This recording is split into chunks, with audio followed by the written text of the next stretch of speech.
you decide other endings? Did you explore other ways of actually going with it without actually revealing anything? No, I didn't change the ending. He changed the ending. It was originally written with my ending, and I must admit that I way prefer Kairsey's ending. And since I'm admitting things here, I might as well admit that the book is far superior to the film. But no, so the ending was a surprise for me when I read the book as well. Because how we worked was, I started writing the screenplay. I told him the story that I wanted to make into the film. I started writing the screenplay, and I would ask Kairsey to write it in a very novelistic way, because I think Kairsey writes brilliantly, and the imagery that his words evoke really helps a filmmaker when you're trying to, I mean, I can't exactly show the coconut pickers with their balls and scrawny asses sticking out and with glorious sensors. But the point is that I really felt that what he would write would inspire me in different ways to how I would finally construct the scene. So he kept writing these massive pages and pages for each scene. And then I just pick and dissect and take stuff and put it into the screenplay. So finally, by the end of it, once we had the screenplay ready, he had a huge manuscript ready, and he said, hey man, do you mind if I publish this as a book? So I said, sure, but let the film release first, and then you can make it into a book. That's why we flipped the whole thing around, and that's how it came about. But you guys have collaborated before as well on Being Cyrus. So clearly you're, aside from being very young, dynamic, Parsis, good-looking Parsis. Well, for Parsis, we are very young.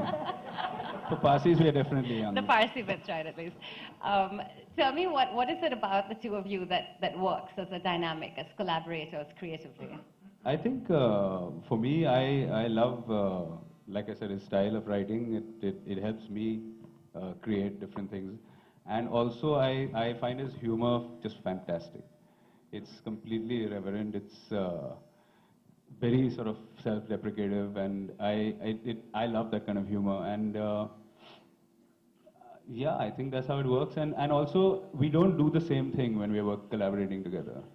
You know, he'll write the dialogues, I'll construct the scene, then I'll read the way he's written certain passages which I can't possibly put into a film. I mean, I can't show what's in a person's head, which Kairsey can elaborate on. As if you've read the book, you'll realize he really can.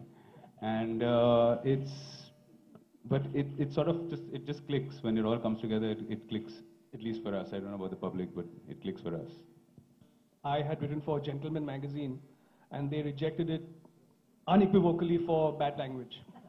And it just languished on my computer for like 2 years, and then homie always had to bug up his ass about making a movie back then. And I said, hey, I've got a short story, you want to read it?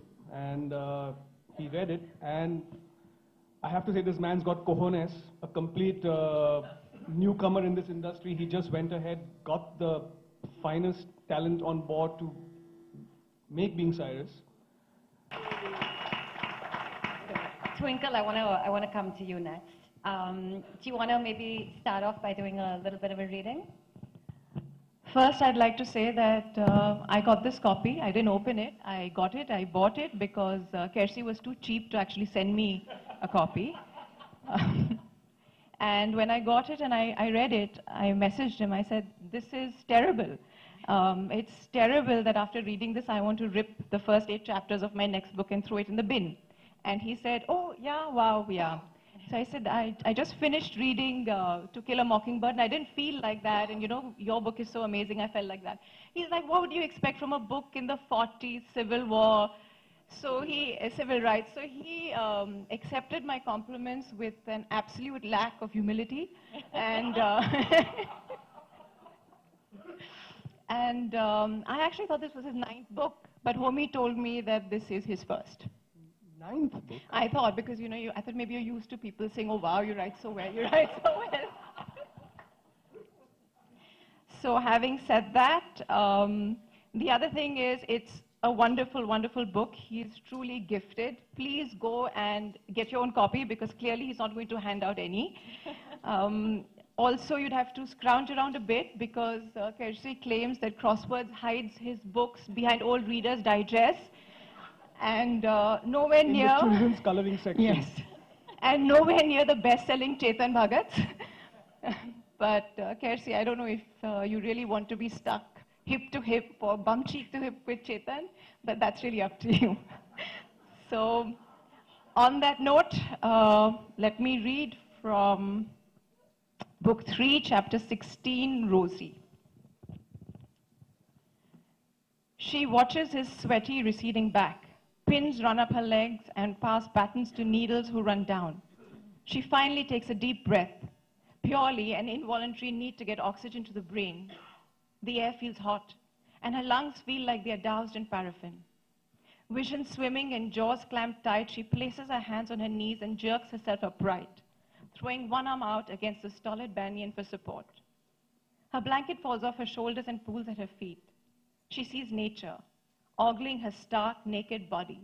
The trees, the clouds, the wheeling birds, the unseen insects in the grass, everything pinching its lips in disapproval.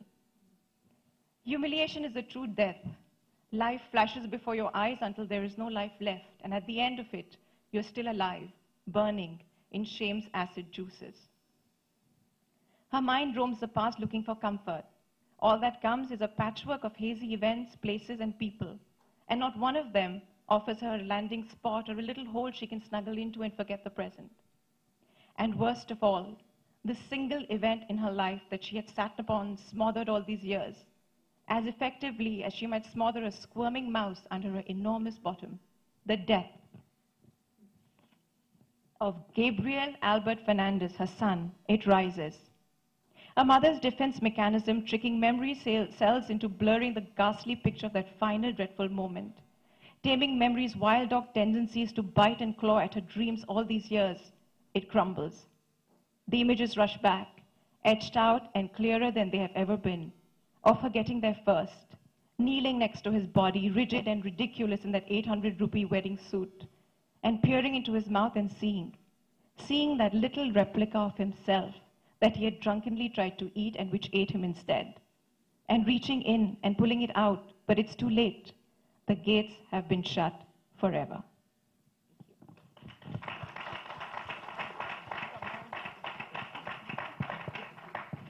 Wonderful. So, you know, people say that funny books can't be literary, and you're a very funny writer yourself, Twinkle. So tell me, when you were reading this book, what were you thinking as you were reading it? What sort of book did it feel like for you?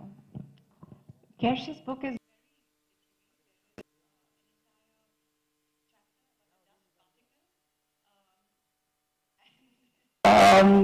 you know, there are lots of fish in the sea, and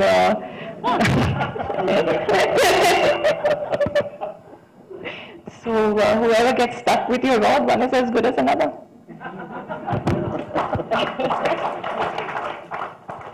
Did you guys know what the ending of this book was when you started? The ending of the story? Did you know right in the beginning what was going to happen? The movie? The movie, the book, either. The ending of the... I had the whole story in 10 pages. I was very clear that I wanted it to be as sad and but funny in a very sad way. And the whole thing was not about what the ending was. It was about the journey, as in the way we wrote it, and how all the character graphs and what they learn along the way. And sorry, I'm just going to the film again, but I just thought it was just amazing, that last scene when we shot with Nasir. And for an actor to be able to do that, knowing how absurd the situation is, after he's accosted the daughter, thinking it's his beloved, who's not aged, obviously, she's been embalmed for over 40 years. And then to see, I mean, if you just see that shot of Nasir, muted and just see that shot, and it could be a tragedy you're watching. It was just so convincing and so brilliant. So, but yeah, the ending was always there. Nasir, do you want to maybe read for us a little bit? Polite conversation, right? Once you get past the scatology, which is pretty frequent, I'm sure you're going to enjoy it greatly. So I'll read you a bit about Ferdy, naturally. But before that, there's a little passage which I find absolutely beautiful, which I'd like to read before I read Ferdy finding the letter. And I have it, no. Yeah, got it. Minutes pass